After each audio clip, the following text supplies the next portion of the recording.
action button still just turns on silent mode, you're missing its real value. Let me show you why. Okay, really quickly. What is the action button anyway? This used to just be the mute switch until Apple turned it into the action button, which in theory is way more powerful. But in reality, most people just don't really use it. And I think it's because it feels really complicated. I mean, you open up settings, you see the defaults, mute, flashlight, camera, very familiar things, and then there is shortcuts, which technically unlocks way more stuff. But the moment I hear the word shortcuts, my brain just shuts off because I know what that means. It's gonna be confusing, it's gonna take time. I'll probably end up watching 5 YouTube videos just to understand one thing. And honestly, most of us just don't have time for that. So we leave it as mute. But here's the part that people don't really talk about. Once the action button is properly set up, the difference is huge. And the best part, you don't actually need to learn shortcuts. If you want, you can just tap a link and copy my setup.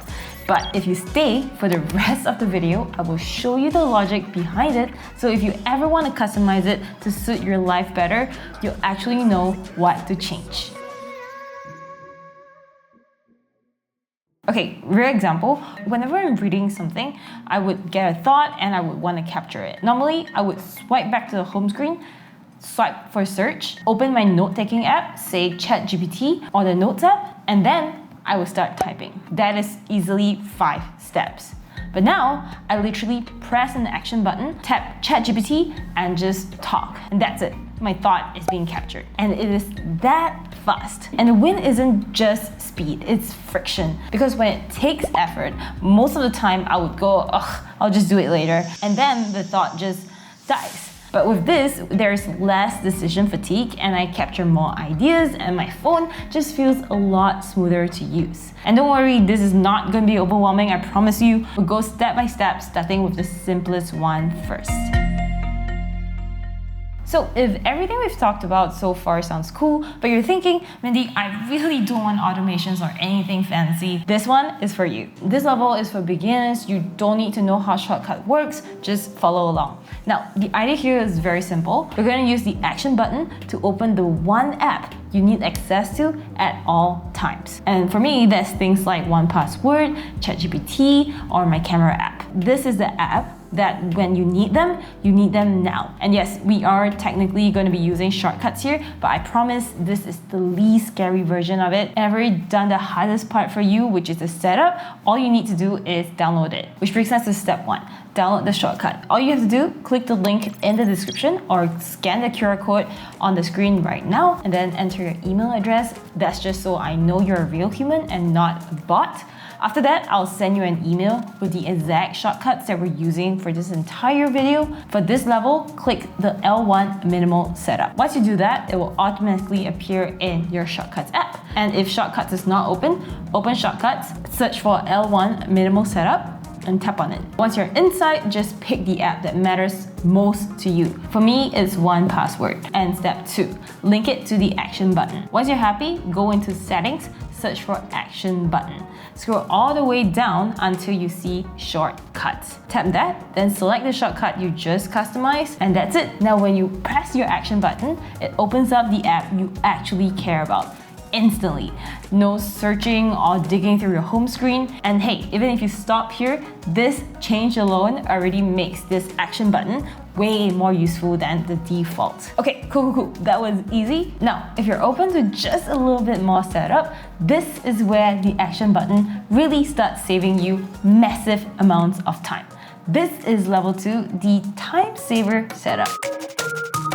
Instead of opening just one app, it opens a small menu, and tapping on different options in that menu actually opens up different apps or does different things. Now, this is perfect if you have more than one important app. Maybe it's ChatGPT, maybe it's your camera app, your weather app, your car app. Let's do this step by step. You know the drill? Pause the video to download the shortcut called L2 Time Saver. The QR code's on the screen and the link's in the description. Once you download it, it will show up in your Shortcuts app. Open Shortcuts, search for L2 Time Saver, and tap on it. And when you open it, you will see a menu, and whatever you see here is exactly what will appear when you press your menu button. And you can change the name, you can change the emojis to whatever you want. But if you scroll down, you'll see the menu names. And underneath each one is the actual action. So for example, under silent, we set it to toggle silent mode. Under ChatGPT, we ask it to open ChatGPT app. And under 1Password, we ask it to open up 1Password app. And what I love about this setup is that we still get our mute switch, and now we can open up multiple apps. Now, once again, feel free to change this to your favorite apps. Moving on to step 2, which is where it gets really interesting for me. Because one thing I realize I do all the time is to talk to ChatGPT.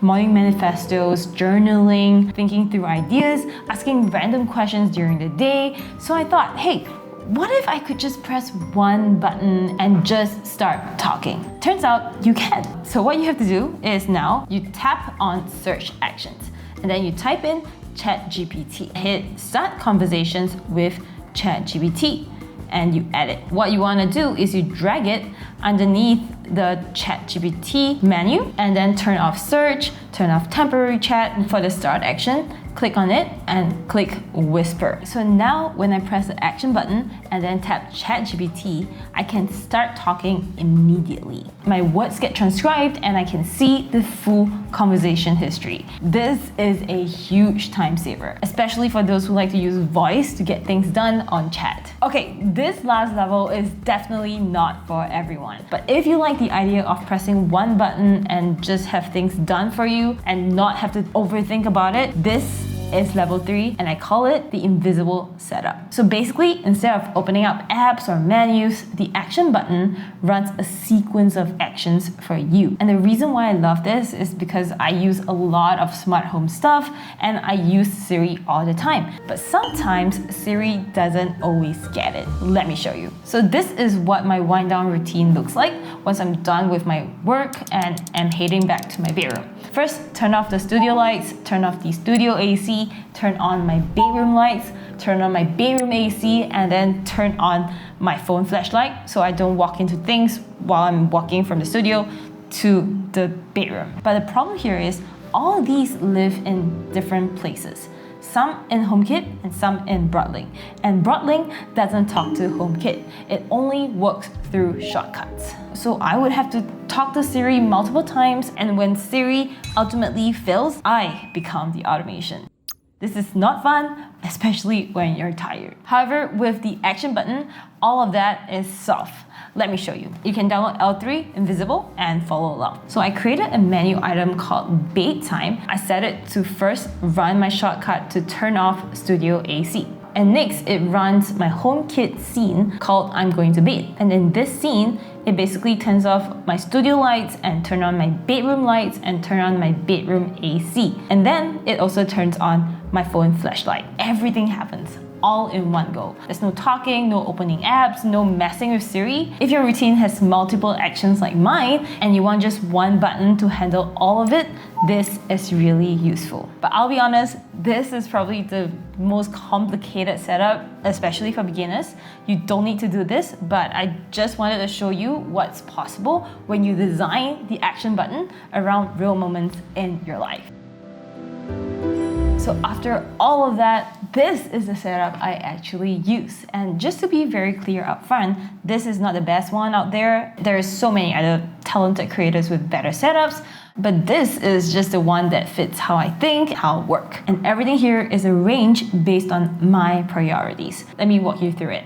At the top, I still have the silent mode toggle. Next is my bedtime automation. I use this almost every night during my evening shutdowns. And then I have Google Lens because if I see something interesting, a product, a plant, a random object, tap on Google Lens and snap a photo and immediately look it up. I also have Shazam because I'm constantly hearing songs I like and I need to know what they're called. And next is my car app. I don't use it all the time, but when I do, I need it instantly, right now. now, especially when I'm walking up to the car and I want it to just unlock. I don't want to have to like search for my car app and unlock it. And then there is the Blackmagic camera app. I only use this for serious filming, but the problem is every time I need to use it, I forget what it's called. And so instead of just searching for it, I just keep it right here. And now the second last one, near to the bottom, I have ChatGPT. I kind of put it here because it's super easy to reach with my thumb and I use it every day, so it just made sense. And right at the bottom, where it's the easiest for my thumb to reach, is 1Password. This is the app I access the most for all my logins, so it lives in the easiest spot to reach. And that's it. Now, this setup works for me because it matches my habits, and that's really the whole point of the action button. Now, a quick bonus section. If you're using an older iPhone, the ones that do not come with the action button, you can still do all of this using something called the back tap. So here's how you set it up. Go into Settings, Accessibility, scroll down to Touch, and keep scrolling until you see the word back tap. Inside here, you see options for double tap and triple tap. So for me, I use double tap, and when you do that, scroll down into shortcuts, choose the same shortcut we've been using for this video and choose the one you want. And that's it. And now when you double tap, you should see the exact same menu that you have set up in shortcuts. If you want my exact setup, it's all in the links below, or you can scan this QR code. But honestly, if you've already watched till here, I hope you would already have some ideas on how you would customize this for your life.